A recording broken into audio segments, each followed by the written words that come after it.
Hello, नमस्कार। क्या हाल चाल है आप सबके? सब ठीक ठाक हैं? सबका स्टडी ठीक ठाक चल रहा है? बिल्कुल अच्छे से चलना चाहिए। कोई इशू, कोई भी पाबंदी, चाहे कुछ भी हो जाए, लेकिन स्टडी तो होना ही है।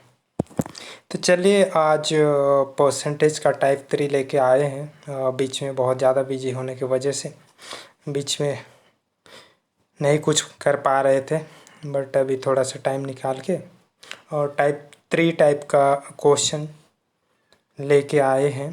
तो आप लोग इसे देखें और करें खुद से भी, ताकि इस टाइप का जब भी क्वेश्चन आए एग्ज़ाम में आप लोग इसको बिल्कुल भी 5 सेकंड के अंदर में उड़ा दें। तो चलिए, बिना ज़्यादा गपशप के आगे हम लोग क्वेश्चन की तरफ बढ़ते हैं। तो ये रहा पहला क्वेश्चन, इसको आप लोग करने की कोशिश करें। तो क्वेश्चन ये है कि एक आदमी विभिन्न मदों पर अपनी आय का 60% खर्च करता है। उनके आय में से 20% की वृद्धि और उनका व्यय भी 10% की वृद्धि हुई। अपनी बचत में प्रतिशत कमी का पता लगाएं। चलिए देखते हैं। बिल्कुल बेसिक सा है, आप लोग से भी बन जाएगा, आप लोग भी ट्राई करें। तो अगर ये 100 रुपया कमाता था, ठीक है, तो ये 60% जो है सेविंग करता था, सॉरी 60% जो है खर्च करता था, 40 जो है सेविंग करता था। ये एक्सपेंस से बोल सकते हैं, और ये 100 इनकम है। अब ये जो है 120 हो गया, और इसका खर्च भी 10% बढ़ रहा है। तो 120 का 70%, 120 का 70%, तो ये बनेगा 1284, 84 रुपया। 120 में 84 अगर खर्च है तो बचत कितना हो रहा है? तो यहाँ से बनेगा 6, और 11 में 8, तो 36। तो 40 पहले बचाता था, अब 36 बचा रहा है। तो कितना का कमी हो रहा है? तो 4 का कमी हो रहा है। पहले 40 बचाता था, तो 1/10, मतलब ये 100/10 करेंगे तो ये 10% जो है कमी आ रहा है। तो फर्स्ट ऑप्शन है इसका करेक्ट आंसर। बिल्कुल क्लियर है, समझ में आ रहा है, बिल्कुल बेसिक क्वेश्चन है। तो हम लोग आगे बढ़ते हैं। चलिए, ये क्वेश्चन अगला वाला आप लोग देखें। क्वेश्चन पूछा है कि एक आदमी अपने आय का 75% खर्च करता है, उनकी आय 20% बढ़ जाती है, उनके साथ व्यय भी 10% बढ़ जाता है। अपनी बचत में प्रतिशत वृद्धि का पता लगाएं। तो अभी जैसे क्वेश्चन था वैसे ही ये भी क्वेश्चन है। तो इसको आप लोग खुद से करें, और ठीक है ना, जो भी आंसर आता है आप लोग कमेंट में मेंशन करें। तो चलिए अब हम लोग अगला क्वेश्चन पे बढ़ते हैं। देखिए ये क्वेश्चन कुछ इस टाइप से है कि क्रिस्टी ने अपने आय का 10% एक अनाथालय में डोनेट करती है, और जो बाकी में से, मतलब 10% तो उधर चल गया, जो बाकी 90% बच रहा है उसमें से 20% बैंक में जमा किया, और बाकी जो है उसके हाथ में 7,200 रुपया है। तो उसका इनकम क्या रहा होगा? ठीक है, ये 100 में से, ठीक है ना, 10% तो डोनेट कर दिया। अब 90% बच रहा है, उसमें से इसको दो जगह पे 20% जो है बैंक में, और 80% अभी भी उसके हाथ में है, जो कि 72 है, 7200 रुपया है। तो 0 0 कटेगा, 8 9 72, तो ये 90 के जैसे है। 1 यूनिट बराबर 90, तो 100 यूनिट जो कि 20 + 80, ठीक है ना, ये जो है 9000 के जैसे बनेगा। तो ये 9000 जो है ये 90% के जैसे है। तो 100% हमको निकालना है। 9000 जो है 90% के जैसे है, तो इसका 100% 10,000 बनेगा। तो फर्स्ट ऑप्शन इसका करेक्ट आंसर है। बिल्कुल आसान सा था, बेसिक सा था, समझ में आ गया होगा। हम लोग आगे बढ़ते हैं। चलिए ये वाला क्वेश्चन देखते हैं। क्वेश्चन है कि एक फैक्ट्री में, है ना, एक फैक्ट्री में वर्कर के सैलरी में इंक्रीज हो रहा है कितना, पहले 22 मिलता था, 25 मिल रहा है, लेकिन वही जगह उसके एम्प्लॉय में जितने लोग काम करते थे वो लोग, कुछ लोग भाग जा रहे हैं, तो उसमें कमी आ रहा है, जो कि 26/2/3% कमी आ रहा है। तो 26/2/3 करेंगे तो ये बनेगा 26 या 6 या 18, 78 + 2, 80/300, 80/300। तो ये बन रहा है कितना, अच्छा ये भी करके बना सकते हैं, 8/30 भी, और छोटा भी कर सकते हैं, कोई इशू नहीं है इसमें। तो पहले ये 22 से 25 बना, ये सैलरी बढ़ा, पहले 22 मिलता था 25, लेकिन अब 22 जब मिलता था रुपया, उस टाइम 30 लोग काम करते थे, अब 30 में से 8 लोग कम हो जा रहे हैं, तो यहाँ पे सिर्फ 22 लोग काम कर रहे हैं। तो ये दोनों को गुना करेंगे तो ये बनेगा 660, और ये दोनों को गुना करेंगे तो 550। तो कितना का कमी बेशी पड़ रहा है, तो 110 का कमी बेशी हो रहा है, 660 में 550, तो है ना 110 का कमी है, और इसका हम परसेंट निकालेंगे तो यही बनेगा 11×6 = 66, और 100 को 6 से डिवाइड करेंगे तो 6 कम 6, और 40 में डिवाइड करेंगे 6 से तो 6×6 = 36, 16/2/3% का कमी आ रहा है। तो ये इसका करेक्ट आंसर हो गया। तो ये था कुछ बेसिक टाइप का क्वेश्चन, आशा करते हैं कि आप सबों को समझ में आया होगा। तो चलिए हम लोग आगे बढ़ते हैं क्वेश्चन नंबर 5 में। क्वेश्चन नंबर 5 कुछ इस टाइप से है कि एक फर्म में पुरुष कर्मचारियों का औसत वेतन 5,200 और महिलाओं का 4,200, ओवरऑल 5,000 है। तो महिलाओं का परसेंट कितना है, मतलब कितना लोग काम करते थे, या फिर उनका सैलरी का परसेंट क्या है, ये बताना है हमें। तो इसको हम लोग बिल्कुल रेशियो एंड एलिगेशन से कर सकते हैं, इसमें कोई दिक्कत नहीं है। तो रेशियो एलिगेशन हम क्या करते हैं, तो यहाँ पे है मेल का 5,200 और फीमेल जो है 4,200, और ओवरऑल जो है दोनों 5,000 है, तो यहाँ से 0 तो कटेगा। तो अगर हम 42 में 50 में 42, तो ये बन रहा है 8, और 52 में 50 तो 2, तो ये 4:1 बन रहा है। तो यहाँ पे महिला 1 है और पुरुष 4 है, तो ओवरऑल 5 है, तो 1/5 करेंगे, इंटू 100 करेंगे, तो 1/5% मतलब बनता है 20% के जैसे। तो इसका सेकंड ऑप्शन बिल्कुल करेक्ट है। क्लियर है, तो हम लोग आगे बढ़ते हैं। देखिए ये वाला क्वेश्चन, क्वेश्चन बोल रहा है कि मुकेश के पास सोहम से 2 गुना ज़्यादा पैसा है, सोहम के पास पंकज की तुलना में 50% अधिक पैसा है। यदि उनका औसत पैसा जो है 110 है, तो मुकेश का हिस्सा बताना है यहाँ पे। तो चलिए हम लोग इसको देखते हैं। ये जो है मुकेश और सोहम, इसके पास अगर 2 रुपया है तो इसके पास 1 है। फिर सोहम जो है पंकज से, इसके पास 50% अधिक है। अगर पंकज के पास 100 तो सोहम के पास में 150, ठीक है। तो ये बनेगा 2:3। तो रेशियो लगाने का यही मेथड है कि बगल में जो ब्लैंक्स है उसमें बगल वाला को लिखते हैं। तो ये 6 बनेगा, ये 3 बनेगा, और ये 2 बनेगा। तो ओवरऑल इनको 110 रुपया है इनका एवरेज, तो 3 जन का कितना, 330 ओवरऑल। तो 6 3 9 और 10 11, तो टोटल 11 यूनिट है। तो उसमें से पूछा है मुकेश का, तो मुकेश का 6 है, तो 11×6 = 66, सॉरी 11×3 = 33, तो 6×3 = 18, 180 रुपया बन रहा है इसका। तो बिल्कुल बेसिक सा था, समझ में आ गया। हम लोग आगे बढ़ रहे हैं। देखिए ये वाला क्वेश्चन,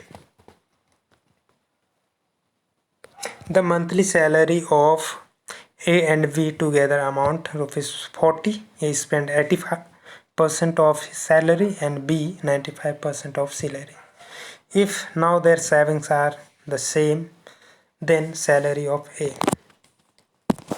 यहाँ पे दोनों मिलके 40,000 रुपये कमा रहे हैं, हाँ, और A जो है 85% खर्च कर रहा है और B जो है 95%। तो A का सेविंग कितना है? 15%, और B 95 तो पूरा खर्च कर रहा है, तो 5% ये बचत कर रहा है, ठीक है ना। तो ये दोनों अब इक्वल हो जा रहा है, जैसे क्वेश्चन में बोला है। तो 5 एकम 5, 5 दिया 15, तो A का 1 और B का 3। तो अगर ये ओवरऑल 40,000 रुपया कमा रहा है और A का 1 है, B का 3 है, तो टोटल 4 है। तो पूछा है कि A का कितना होगा, तो A का 1 है, तो 40,000 बटे 4 मतलब 10,000 रुपया। क्लियर है? तो हम लोग आगे बढ़ते हैं। ये क्वेश्चन देखें आप लोग, देखिए क्वेश्चन बोला है, एक कारखाने में औसत मासिक वेतन 8,840 रुपया, यदि सभी अधिकारियों का औसत वेतन 15,000, शेष कर्मचारियों का 8,000 रुपये, फिर कर्मचारियों के बीच अधिकारियों का परसेंट बताना है। तो जैसे हम लोग रेशियो एंड एलिगेशन लगाए थे, सेम क्वेश्चन है। आप लोग इसको कर सकते हैं, होमवर्क कर छोड़ें इसको या फिर सॉल्व करें। यहाँ पे बन जाना चाहिए आप लोग से, कोई इशू नहीं होना चाहिए। तो अभी देखते हैं एक बार हम लोग, देखिए कैसे बनता है क्वेश्चन। क्वेश्चन है कि ओवरऑल ये लोग 8,840 अर्निंग कर रहा है, उसमें से ऑफिसर्स 15,000 है और ये 8,000 है, रेस्ट वाला ये 18,000। तो इसमें से हम लोग रेशियो लगाएंगे, रेशियो एलिगेशन लगाएंगे।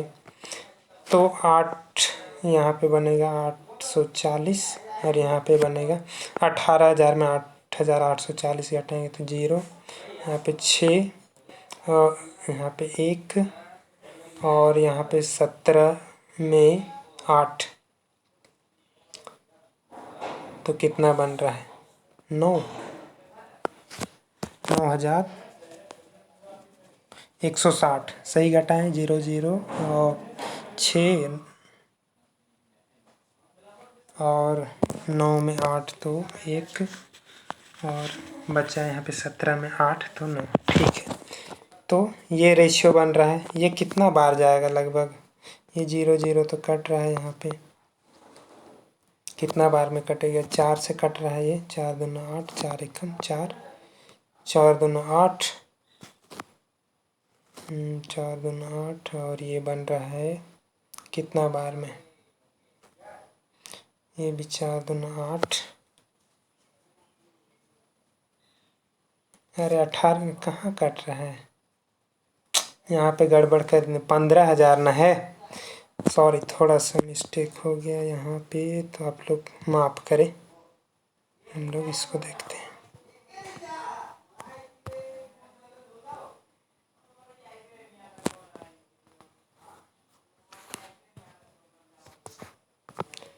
चलिए हम लोग दोबारा से देखते हैं इसको, थोड़ा सा इधर उधर हो गया था। हाँ, क्वेश्चन ये है, ओवरऑल 8,840 है, ये 15,000 है जो कि ऑफिसर्स हैं और बाकी जो है 8,000 है, रेस्ट एम्प्लॉय 8,000 और ये जो है ऑफिसर्स 15,000 है। तो ये बनेगा 840, यहाँ से घटाएंगे तो यहाँ पे 0, यहाँ पे 6, 1 और 14 में 8 तो 6, 0 0 कटेगा, ये 4 दूना 8, ये 21 बार में 4 एकम 4, 25 20 और 4 चौके 16, 7 21, 7 दूना 14, 7 दूना 14। तो ओवरऑल यहाँ पे कितना है, 25 और 3 सॉरी 22 और 3 25। उसमें 25 में से ऑफिसर्स का रेशियो क्या बन रहा है, 3 ऑफिसर्स हैं तो 3/25, 3/25 है, इंटू 100 करेंगे यहाँ पे तो 25 चौके 100, तो 4 या 12% है यहाँ पे। Hope is it clear. चलिए हम लोग आगे देखते हैं। क्वेश्चन है कि एक कर्मचारी के भत्ते अपने मूल वेतन के 165% का गठन करते हैं। यदि उन्हें 11,925 का सकल वेतन प्राप्त होता है तो उसका मूल भुगतान बताना है। 165% मतलब बटे में 100, तो 5 दूना 10, 20 बार में 5 तिया 15, 5 तिया 15। पहले 20 था, 20 से 33 इंक्रीज कर रहा है, ये 53 हो गया। और ये 53 जो है कितना के जैसे है, 11,925। डिवाइड करिएगा 11,925 को 53 से, फिर जो वैल्यू बनेगा उससे 20 को मल्टीप्लाई करना है। मतलब 11,925 डिवाइडेड बाई 53 इंटू 20% यहाँ पे फाइंड आउट करना है, 20 यूनिट यहाँ पे निकालना है। तो आंसर आ जाएगा आप लोग से, ठीक है ना। इतना भी ना करे तो पढ़ना ही व्यर्थ है, कर लीजिएगा बिल्कुल हो जाएगा। चलिए अगला क्वेश्चन देखते हैं।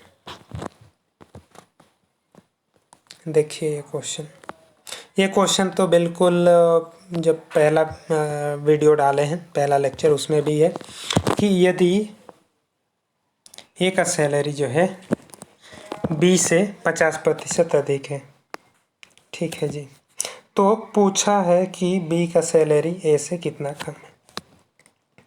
अगर ये 150 है और ये 100 बी है, यही तो बोला है, अगर बी 100 है तो ए जो है 150 है, तो ये 2 बार में, ये 3 बार में, ठीक है। अच्छा मोर देन बोला है, इक्वल नहीं बोला है, ठीक है, इक्वल नहीं बोला है तो यहाँ से हम लोग इक्वल वाला साइन हटा देंगे।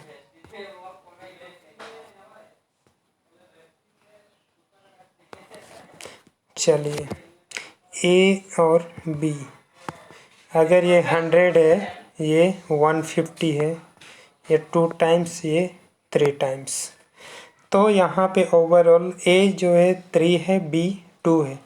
तो क्वेश्चन पूछा है कि B salary is less than S, मतलब ए तो 3 है तो कितना कम है, 3 से कितना कम है, तो 1 कम है, 1/3 इंटू 100 करेंगे तो ये बनेगा 33, 1/3%, जो कि ऑप्शन नंबर 4 में है। तो बिल्कुल आसान सा क्वेश्चन था। हम लोग अगला क्वेश्चन पे बढ़ते हैं। देखिए ये वाला क्वेश्चन क्या पूछा है। क्वेश्चन पूछा है कि एक व्यक्ति जो है,